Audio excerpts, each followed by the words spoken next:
Well, a very warm welcome to everyone out there who subscribes to my channel. Maybe new people who've discovered the channel in more recent weeks or recent months.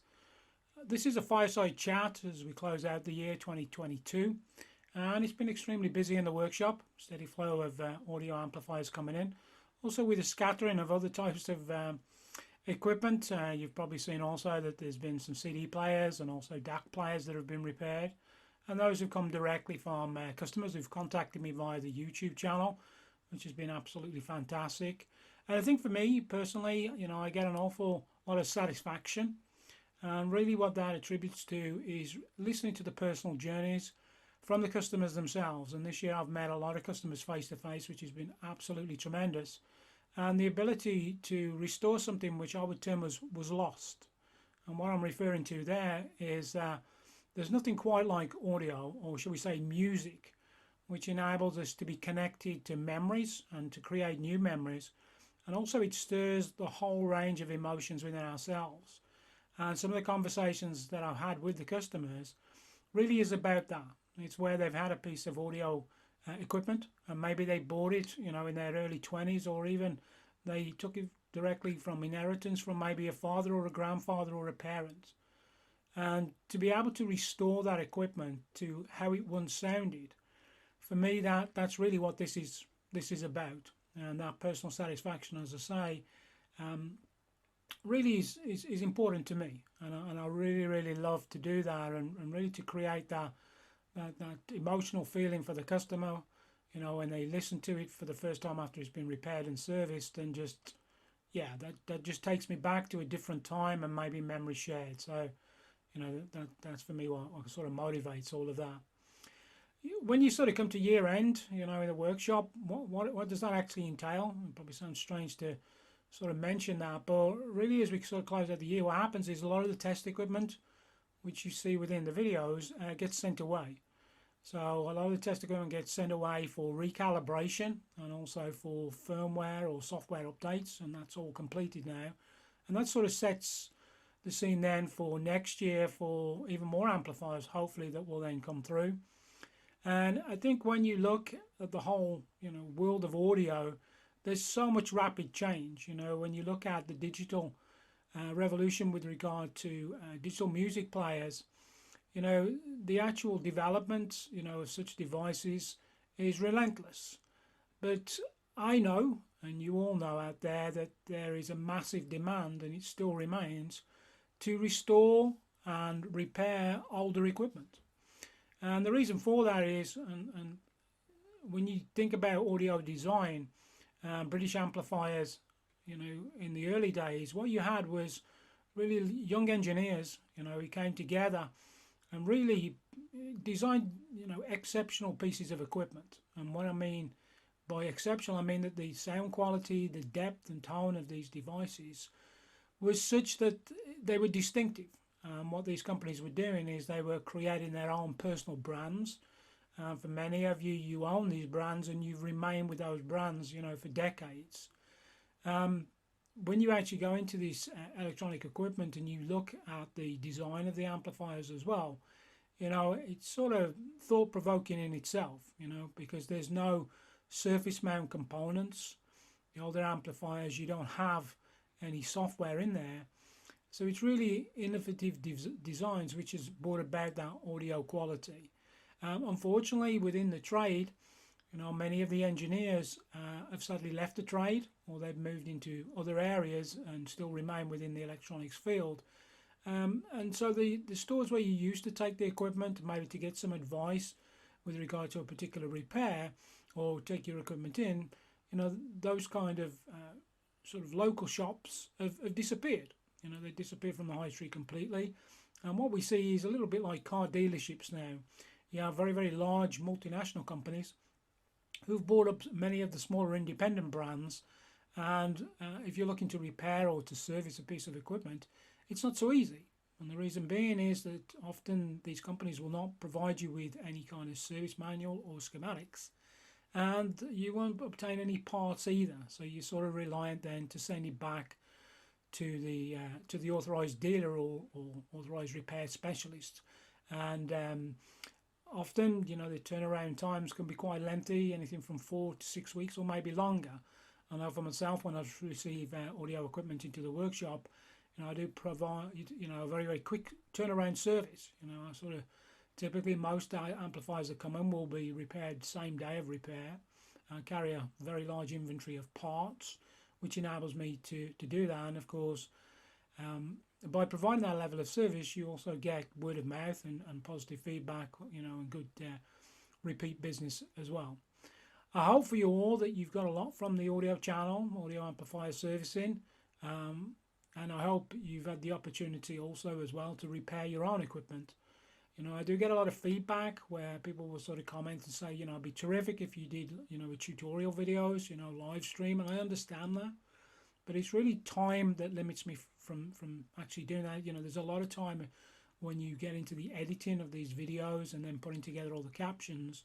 And you will have seen with the NAD C370, which I did earlier in the year, lo and behold, in the actual end of year information that you receive directly from YouTube, it comes out as the most popular video. Well, I kind of would have guessed that to be the case, and I'm quite confident that if I did more of these tutorial type videos, then, you know, the number of views would also increase as well.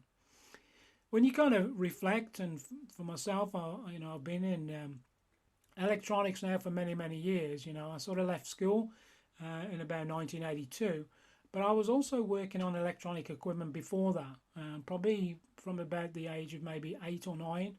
You know, at that time, and you're probably talking about 1978, 79 sort of time frame. You know, I was the child who watched with fascination when the TV engineer would come out to repair the colour TV, or black and white TV as it was often in those days, and there would just be a whisper of solder smoke or flux smoke from behind the television, and the TV would come back to life, and I would sort of look at this engineer, you know, like a magician. And I think that in itself is what captivated me to try and understand, you know, what's this field of electronics. And so you know, during that time period, you know, there was a lot of audio equipment which was portable. So this is where you had car cassette radios, particularly brands like Pioneer. And anyone of that time here will remember, you know, British cars, things like the Ford Capri, Escort, Cortina. You know, you souped it up, right? So you did what you could on the engine work and the body work and internals, and then you always put yourself in, you know, some form of music player. So I would pick up repair work, you know, even like when I was at school, and that sort of generated some pocket money. And then the CB radio craze hit the UK, and that in itself used to give me quite a bit of work while I was still at school, because I'd be repairing CB radios and also setting them up, because at that time in the UK it was actually illegal to operate these AM CB radios. So I'd be going around setting them up and also doing the SWR to do the antenna adjustment. And yeah, good times, right? And then it became legalised, and as soon as it became legalised, of course, the popularity then disappeared. So after leaving school, I went straight into education. So I studied them for 4.5, nearly 5 years for domestic electronics. And at that time, there was a City and Guilds Electronic Servicing 224 course. And again, for any engineers of a particular sort of age will remember this very, very well. This training course was, for me, just perfect, because what it combined was the theoretical work, you know, to understand first principles of electronics, and then also when you worked in the latter years where you were looking at the operational workings, for example, of colour televisions. They could be also VCRs, etc. You were working not just a block scale, the block diagram, but right the way down to component level. And then typically you would then have fault finding. So the technicians at the college then would put on different types of faults, and you would use the theoretical knowledge not only on how to understand, you know, how the circuit is operating, how it can potentially not operate correctly, but also as well how to use that test and measurement equipment in a broad range of it, and then how to use all of that knowledge then to rapidly identify and correct particular faults on electronic equipment. And that balance between theory and practical, to me, is something which is really, really beneficial when you're looking to undertake any form of repair work. And I appreciate, you can to a degree be self-taught, from doing a particular repair, multiple times.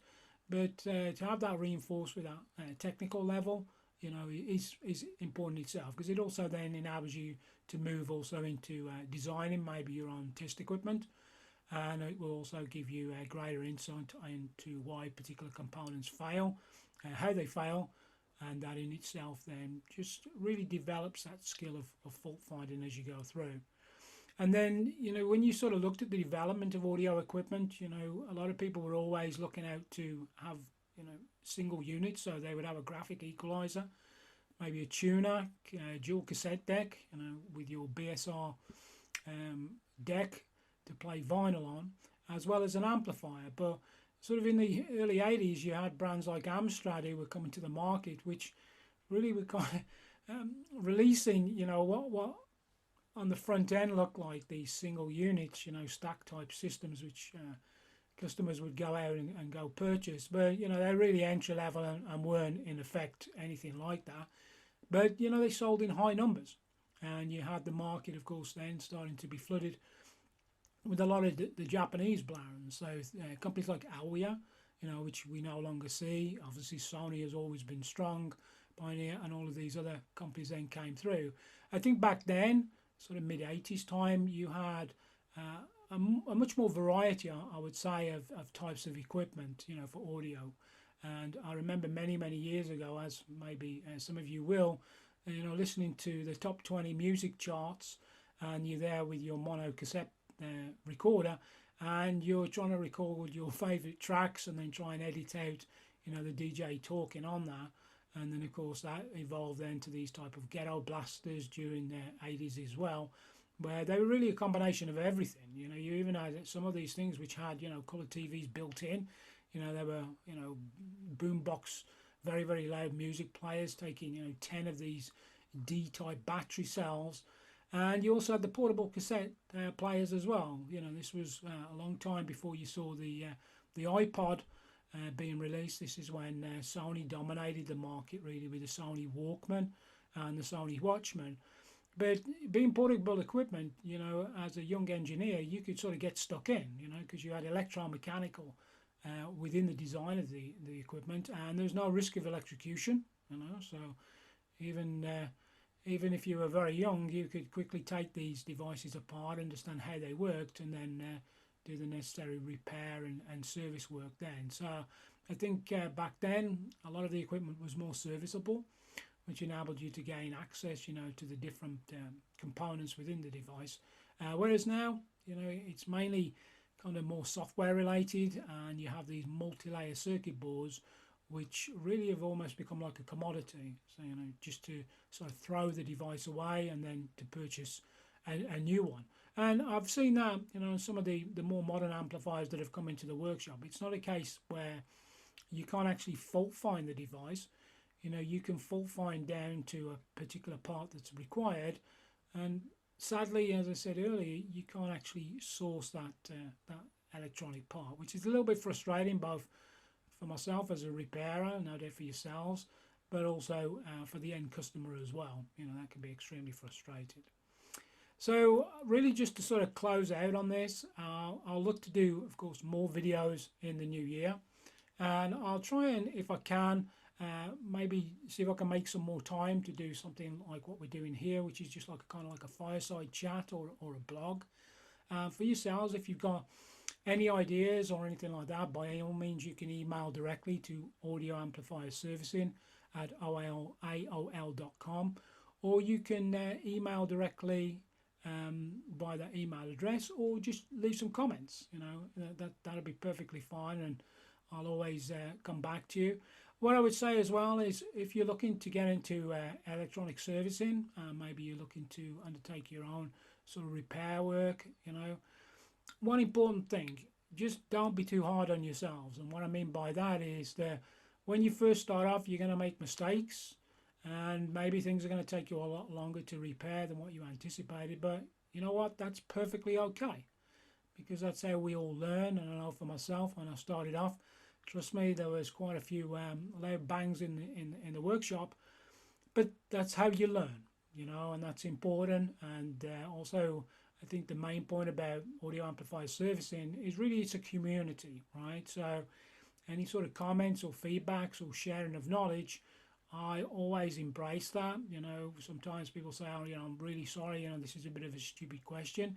There is no stupid questions. You know, the question is, and then you're able then to help, and then you know quite quickly how you undertake a repair will get better and better.